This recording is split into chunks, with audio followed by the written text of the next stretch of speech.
All right, let's dive into a story you've probably never heard. It's about a secret connection, a hidden thread of ancestry that stretches across 500 years of history, linking one of the most famous names in modern Jewish history to a nearly forgotten sage.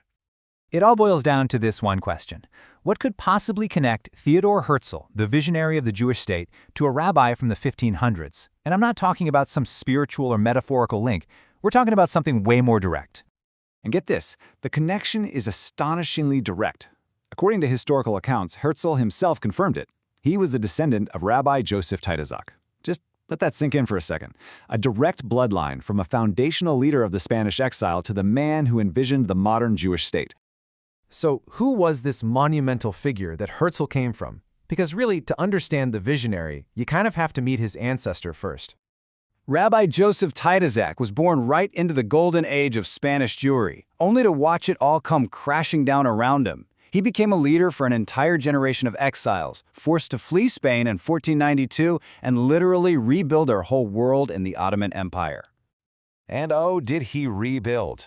For 40 years, that's 4 decades, he was at the head of the single most important rabbinic academy in the entire Ottoman Empire, based in Salonika. He wasn't just a survivor, he was a builder, a rock for a people who had been scattered to the winds. And his influence? It was immense. His students became the absolute legends of the next generation. You know, giants in their own right. And that last name you see there, Rabbi Yosef Karo, he's a huge part of this story. He's the author of the Shulchan Aruch, the foundational code of Jewish law we still use today. In fact, Rabbi Karo, who almost never quoted his contemporaries in his own legendary works, spoke about his teacher with just absolute awe. He called him nothing less than the light of Israel and its Holy One. I mean, wow. That tells you everything you need to know about the kind of towering public figure we're talking about. But that was the public man. Behind the scenes, this giant harbored a profound secret, a hidden life of intense mourning and mysticism that almost nobody knew about until long after he was gone. So what was going on when no one was looking? What was really happening behind that public persona? This is where the story gets truly fascinating. His wife revealed a shocking secret, but only after he passed away. For 4 decades, the entire time he was leading this great academy, he had given up a comfortable bed. Instead, he chose to sleep on nothing more than a hard wooden plank. And why? Why would he do that? It was a deeply personal act of protest. It was a physical way to express his profound, unending sorrow for living in exile. It was a private pain for the public catastrophe his people had been through. Now, this deep yearning didn't just show up in his sleeping habits.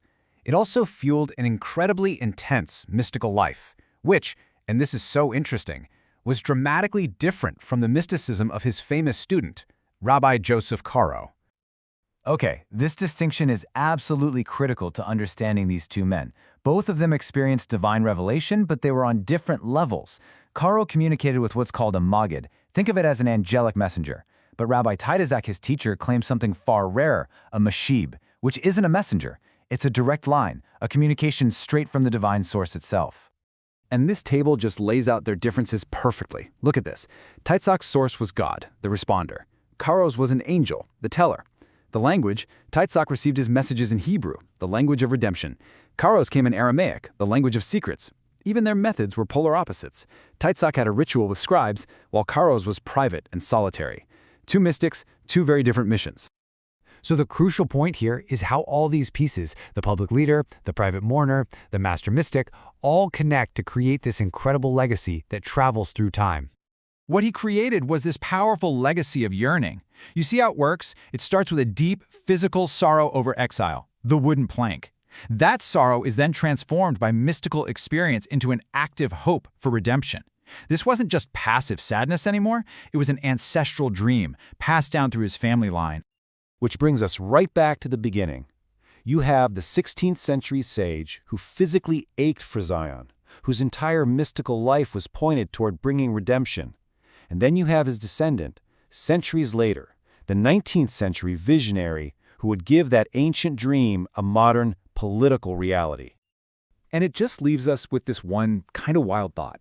Can a dream be inherited? Can a deep yearning, a sorrow so profound it makes a man sleep on a wooden plank for 40 years, be passed down not just in stories, but in blood? The story of Rabbi Taitatzak and Theodor Herzl, well, It suggests it just might.